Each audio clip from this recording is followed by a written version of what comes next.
Welcome to the show. We're going to do something a little different. I've been thinking about this for a while. I did it last year on the Big Footy forums and people seem to like it, so I thought we'd do it in video format. Basically, in this show, what we're going to do is look at the top 10 teams and look at the players in them. One, because it's fun, and two, because the information can come in handy, especially when we're trying to play catch up and you've got to zig when they zag and sort of maybe bring in POD players that they don't have. It's just fun to see sort of where you went wrong and how we're going to be able to catch up points. So with that said, let's start the show. Start the clock. Good afternoon.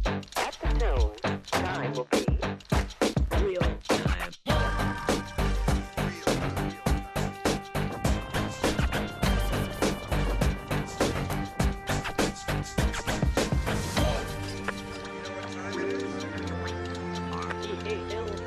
Okay, let's start with defense like we always do on this channel. Let's start by taking a look at the highest averages from the full defenders this year so far over the 7 rounds. And let's see how many of them are actually in the top 10 teams. So in 100% of teams, Zach Williams, no surprise there, he's been a great mid-price option. Same with Brodie Smith, who's also in 100% of teams. No surprise there, they were both great mid-price options and they've paid off for everyone that had them. Also in 100% of teams is Marty Hall. I'm a little surprised by that, that so many people were able to pick him up, but he's been fantastic with an 86 plus average for a rookie. I started with him, so didn't have to bring him in later on. Jake Lloyd, the Seagull, 80% of teams, no surprise there, highest average of 116.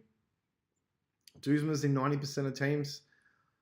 No surprise there. Rookie, 30, a break even of 30 this week. So I think a lot of people will be looking to move him on in a couple of weeks to Lockie Whitfield. Clark from Geelong, 50% of teams still have him. That is a little bit surprising to me. I thought a lot of teams would have traded him off when he got rested. He's not really making any money and sort of stagnated in price. Shannon Hearn, 40% of teams, the second highest average of 112. Great pickup if you had him. If you started the season with him, fantastic. I think he was at about that 500 price point mark and he's all the way up to 584. Rotham's a real surprise in 30% of teams. Not getting a game for West Coast, stuck on the bubble, and I don't think he breaks into that team. So a lot of people would have went early on him, or they possibly started with him. That's sort of going to hurt them, so that's good for people chasing. Burgess is in 30% of teams, hasn't been a really high scoring player and hasn't made a lot of cash, which is good for people chasing. 30% of teams got Lockhart in. I think he was an important pickup because there hasn't been a lot of defense rookie options to bring in. And with his score last week, he's had to make a little bit of money, and I think he's cemented his spot in Melbourne, at least for the foreseeable future. So if you missed out on him, that hurts a little bit. And the big surprise for me is Lockie Whitfield only in 20% of teams. And I wonder how much that injury affected the top 10 as it currently sits. I mean, he got hurt in that first quarter, only scores a 46, and misses the next week. I'm sure that affected the top 10 with only 20% of teams having him. So I think, yeah, definitely affected the people at the bottom that do have Lockie Whitfield. And Roy Laird, only in 20% of teams, maybe a little bit surprising. So looking forward, James Sicily was only in 10% of teams, only in one of the top 10 teams. Luke Ryan's in no teams, and he's the third highest scoring defender at the moment with 108. So that's definitely a POD option going forward if you sort of want to zig while everyone else is zagging.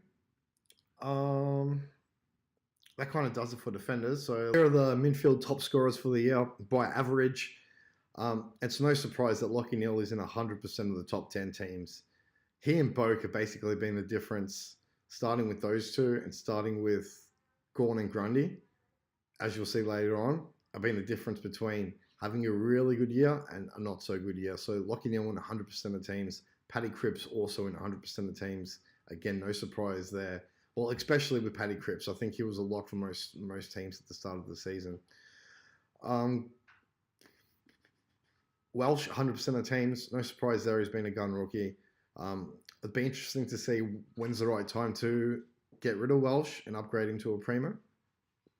Is that time coming up soon? Libba's in 90% of teams. Now, he's definitely one that I think is on the trading block, and I think a lot of people will probably be going Libba to maybe 5 very soon. Speaking of 5, 5's in 60% of teams. I'm surprised at how high that is, actually. I thought it'd be a little bit less than 60%. I assumed that a lot got him in last week when he sort of dipped out price-wise. Manny Crouch is in 60% of teams. He's had a good season. I think people that own him might be a little bit disappointed over the last few weeks. He's racked up touches but hasn't scored as well as you would like him to. But I think he's still been a pretty solid pick for his price point at the start of the season. Constable's in 60% of teams. I'm a little bit surprised. Maybe people didn't get rid of him last week. People are holding on. Hayes is in 60% of teams. So 1 in 6, 6 out of 10 brought him in last week on the bubble. And I sort of like that as someone that doesn't have him and trying to catch up, because I think he doesn't have great job security and his scoring potential isn't that scary. So it'd be interesting if the Dogs lose this week, he might go out, and that's sort of going to hurt people that brought him in. So as someone playing catch up, it's a nice little point of difference. Bailey Scott from North Melbourne still in 50% of teams. No surprise there. Gibbons in 50% of teams. McRae in 40% of teams. It's sort of interesting that he's only in 40%. He's been down the last 3 weeks, but he's still a top 6 defender easily with a 113 average. So I think a lot of people in the top 10 might be going either Libba to 5 or Libba to McRae in the next couple of weeks. It'd be interesting to watch. Atkins still in 60% of teams. He had a nice score last week, so he's still going to earn a little bit of money. He's in my team, which is good. So I'd probably be looking to offload him maybe in a couple of weeks.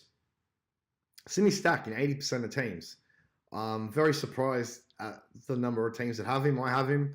A 102 player that's just set to make a lot of money for people. So if you don't have him, disappointing.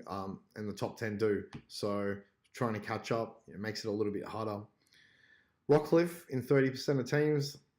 That's about right. I think question marks over his form at the moment, and what the top 10 are going to do with him is going to be interesting. Treloar, Taranto, both on 20%. Both interesting picks. Taranto was a good starting pick. I think about that 480 price range, averaging slightly over 100. You'd sort of be happy if you have him.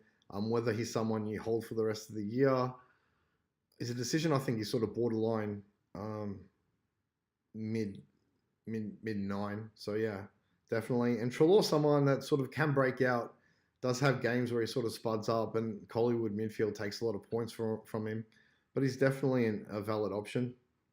Ross, surprisingly, only from Richmond, only in 20% of teams.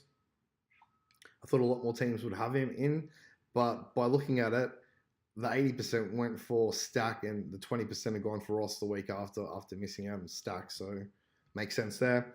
And Oliver in 20% of teams.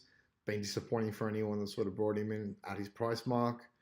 Still averaging over 100, so it's not completely terrible. So interesting fact, Bontempelli only in 1% of teams with an average of 121. He's a POD that you sort of might be leaning towards, always scores well. It's just a question mark of how much time is he going to spend in the forward line for the rest of the season. If he stays in the midfield, he's definitely someone you'd be looking to bring in. Zach Merritt was only in 1 team. For me personally, I don't like Zach Merritt just because of the fact that he can get tagged out of games. And if Essendon's doing well, that's what they're going to do. They're going to tag Merritt. So for me, that's a no.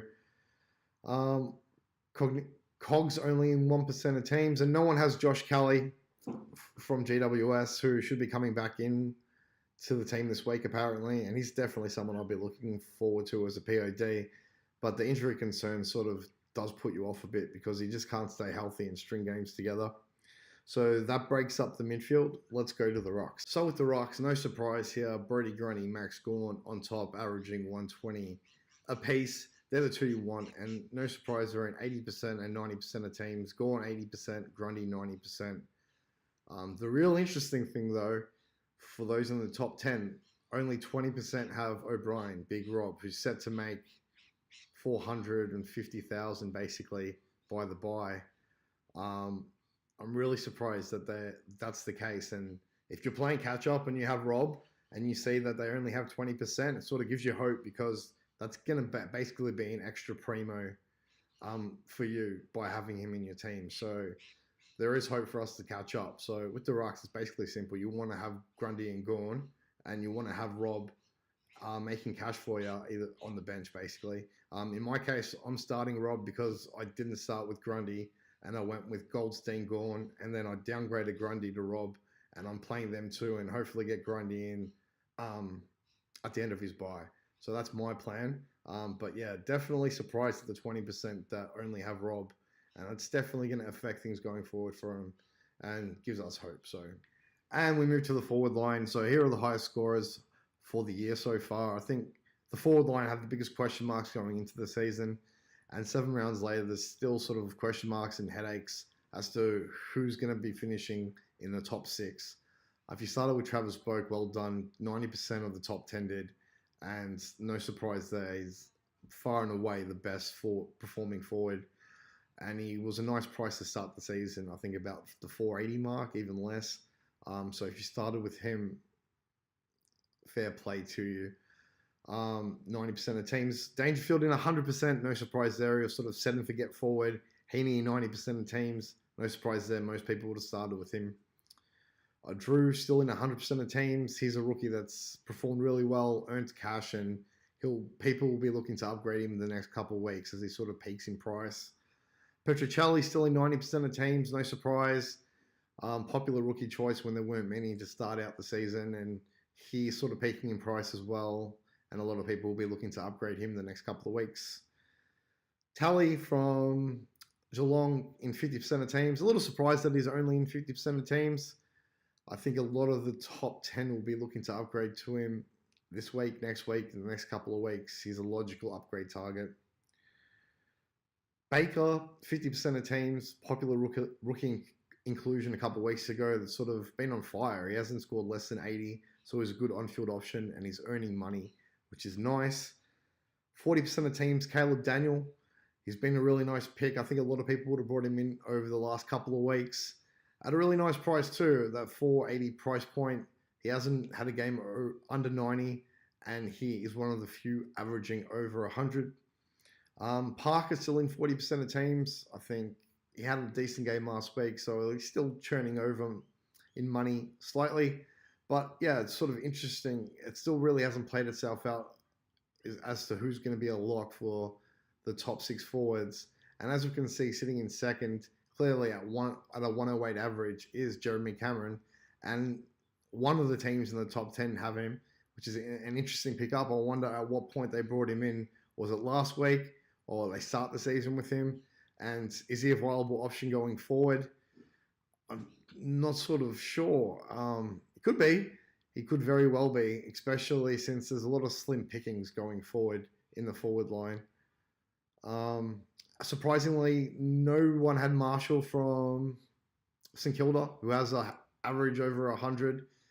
I am surprised with that, actually. Maybe it's not too surprising since he did have that 50 and no one started with him, and then he missed a week. So a lot of people just behind probably have him, and it'll be interesting going forward to see whether he's an option that they upgrade to. He's still cheaply priced as well. So yeah, it was really interesting to just look at the top 10 and see what players are in there and how that can affect us going forward when we're sort of zigging while they zag to sort of try to make up ground on them. But definitely it was the Boak and Neal were the two that you really wanted to start the season with, and it made a big difference. So hopefully you liked the video. Let me know if you want me to keep doing this week to week. I think it's interesting and fun to do, so I wouldn't mind doing it if this video sort of gets a little bit of support. So thanks for watching.